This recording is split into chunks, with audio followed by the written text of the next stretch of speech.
Yo, what's up mga kabekso? Ito na naman yung mga nagganap-ganap ng mga nagdaang araw sa panibagong araw, panibagong vlog. So, samahan nyo ako sa aking mini-vlog.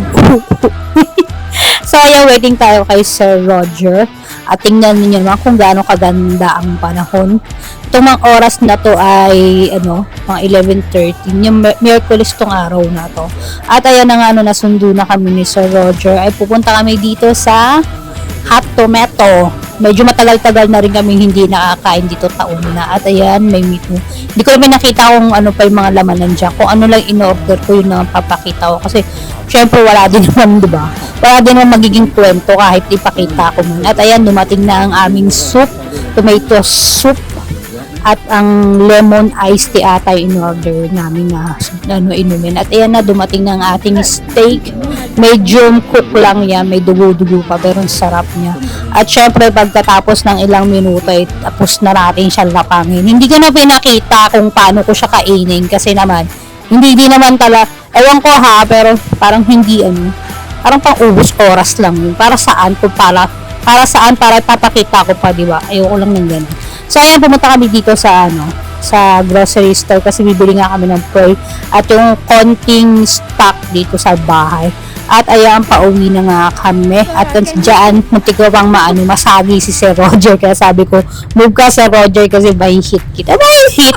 So, ayan, pauwi na kami. At nung sumunod naman na araw, Fairness, ay pumunta na naman kami dito sa Isko. Sinundo na naman kami ni Ma'am Gina at ni Sir Gary.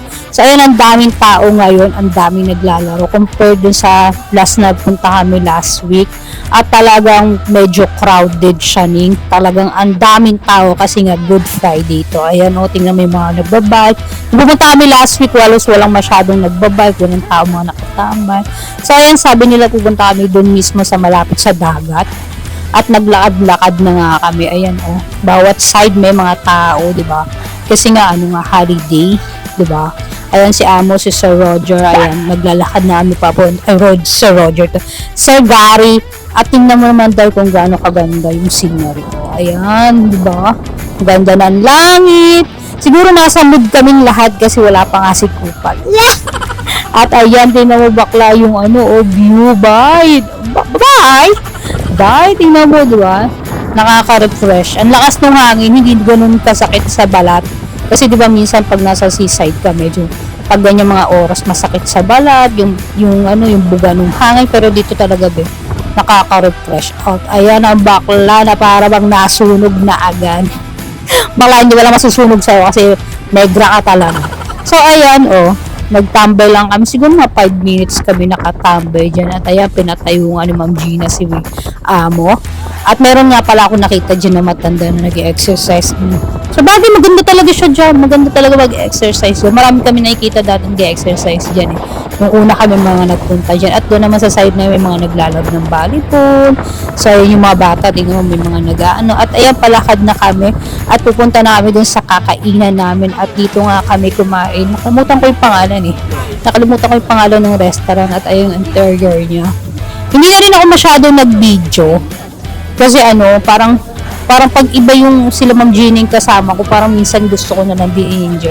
At ayan, kita nga dito ang dagat sa amin, inupuan sa Tunestan. At yan, dumating na ang katakot-takot na sobrang laking salad.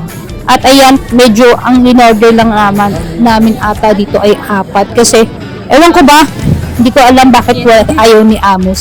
Sabi pa niya dito sa in-order ng mga pagkain rubbish at lousy. Anong rubbish and lousy ka dyan? Hindi lang kilala ni Amo yung mga pagkain. Ewan ko, basta ganun si Amo ngayon. Talagang mabilis mag-iba ang ihip ng hangin. So, ayan, pauwi na kami. At dito na po magtatapos ang aking mini vlog. Kung sana kayong sawang sumuporta. Bye!